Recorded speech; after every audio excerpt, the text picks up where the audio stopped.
Hi, this is Brad Tompkins, and in this tutorial I'm going to be showing you how to make a box called the Wonka box. It is made from 8.5 by 11, and I just opened this up so we could take a quick look at it. But this is what it looks like finished, and this particular box has been in storage for a while, so it's kind of beat up a little bit. I've taken it out a number of times to show to people. So just to show you what it looks like, it's made from 8.5 by 11 paper, and there's color on one side, as you can see with this paper.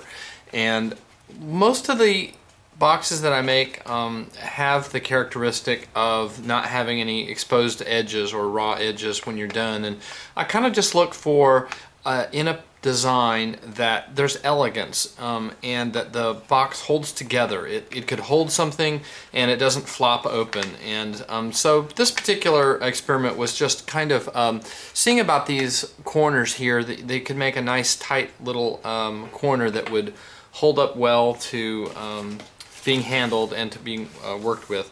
So instead of using colored paper, I'm going to use standard paper that's, you know, one color, because it's a lot easier for you to see. And what I've done so far is just to fold into thirds.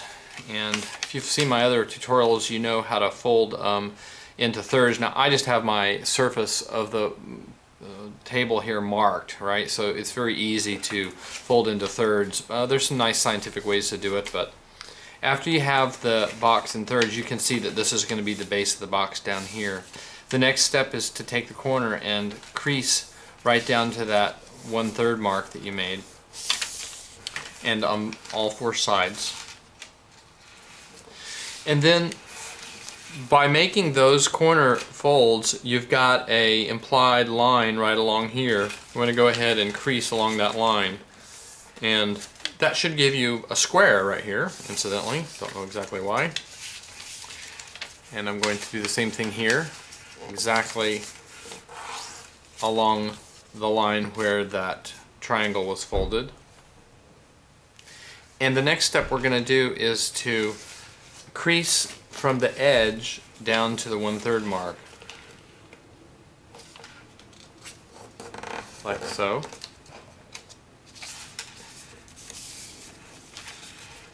On both sides.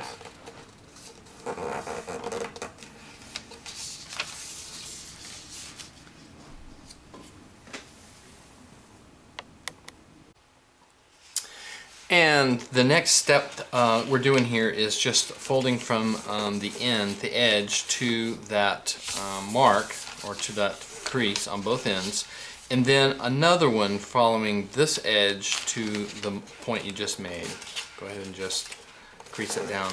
Now this paper, by the way, is one of my favorite kinds of paper to work with. It is a very nearly a parchment, but it's entirely you know, no animal products in it, but it's a fantastic paper to make origami models out of. I'll tell you more about that later, or on my website.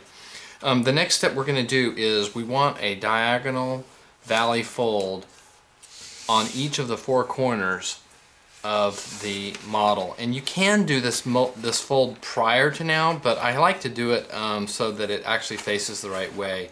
So there's a couple of different ways you can do it. You can just take this point and just fold it down to the line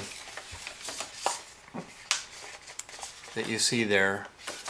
And the other way you can do it is, if you look at a valley fold going straight through here, is just take the edge and fold it right along this existing crease, or where you see the triangular mark there. And you can do this on all four sides, and this will form this will form the well, the way that the corners are going to fold in. Okay, so you've got one on each side there. To keep this from bunching up, I devised a way where you're just going to take this corner and crease it down to the line you just made, and then return it.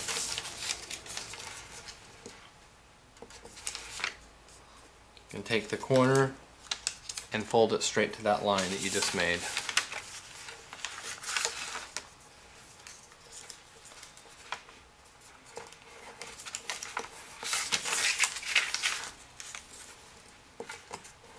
Okay, we do that on all four corners. And now we're going to go ahead and crease the last edge, and that is going to be the long edge. We're going to crease down here to the base, and one more. Same spot. We're going to take an edge and go to the line we just made. This is basically how we go about creating the rim of the box. Most of the boxes I do have some kind of rim on them. And you know, if you look at the different models that I do, they're not all so different. Some of them are dramatically different, but the folding, the process that you go through, what I'm looking for is kind of the elegant formula that results in an elegant box. One that, like I have said, holds together, but the specific sequence of folds or final result that you get on these corners is kind of what I was looking for. Okay, so the last step that we're going to do here is we're going to, you can take any corner that you want, you're going to go ahead and crease the box to raise it up. We're going to send the outside, send this corner out to the long edge. And I'll just go ahead and do one of them so you can see it. Just prior to folding it down, you can encapsulate or fold this under so that it kind of holds it. And we've made a crease all the way around the box that's going to be our second fold in. So that's, and it perfectly transects this triangle right here, so it will really hold very steady, very firm. So I'll go ahead and just do each of the corners.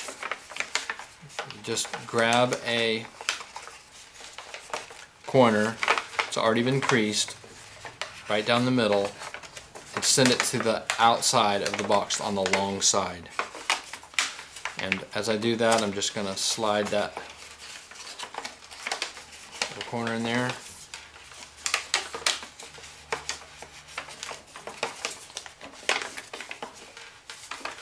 And the last one. And then we're ready to close the box up, and you can pick any side that you like.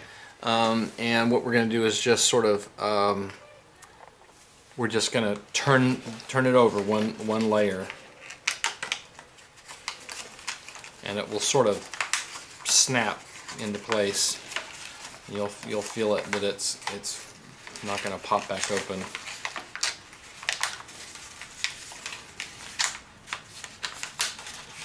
And just reconfirm these corners.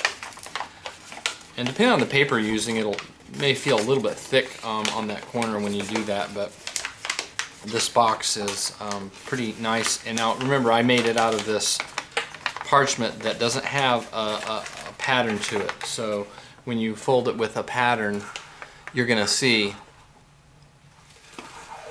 the color on the outside and along that rim. So if you need to pop it back open for whatever reason, you can take a look at it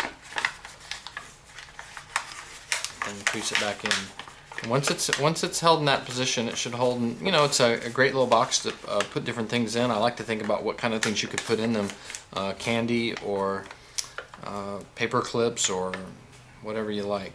So that's the end of that box. It's called the Wonka box. I think I named it that because I was my daughter was in a show and probably just had that name on my mind at the time, so no particular reason. Hope you enjoy that. Happy folding, and remember, creativity is not a gift, but a habit of mind. So create something wonderful today.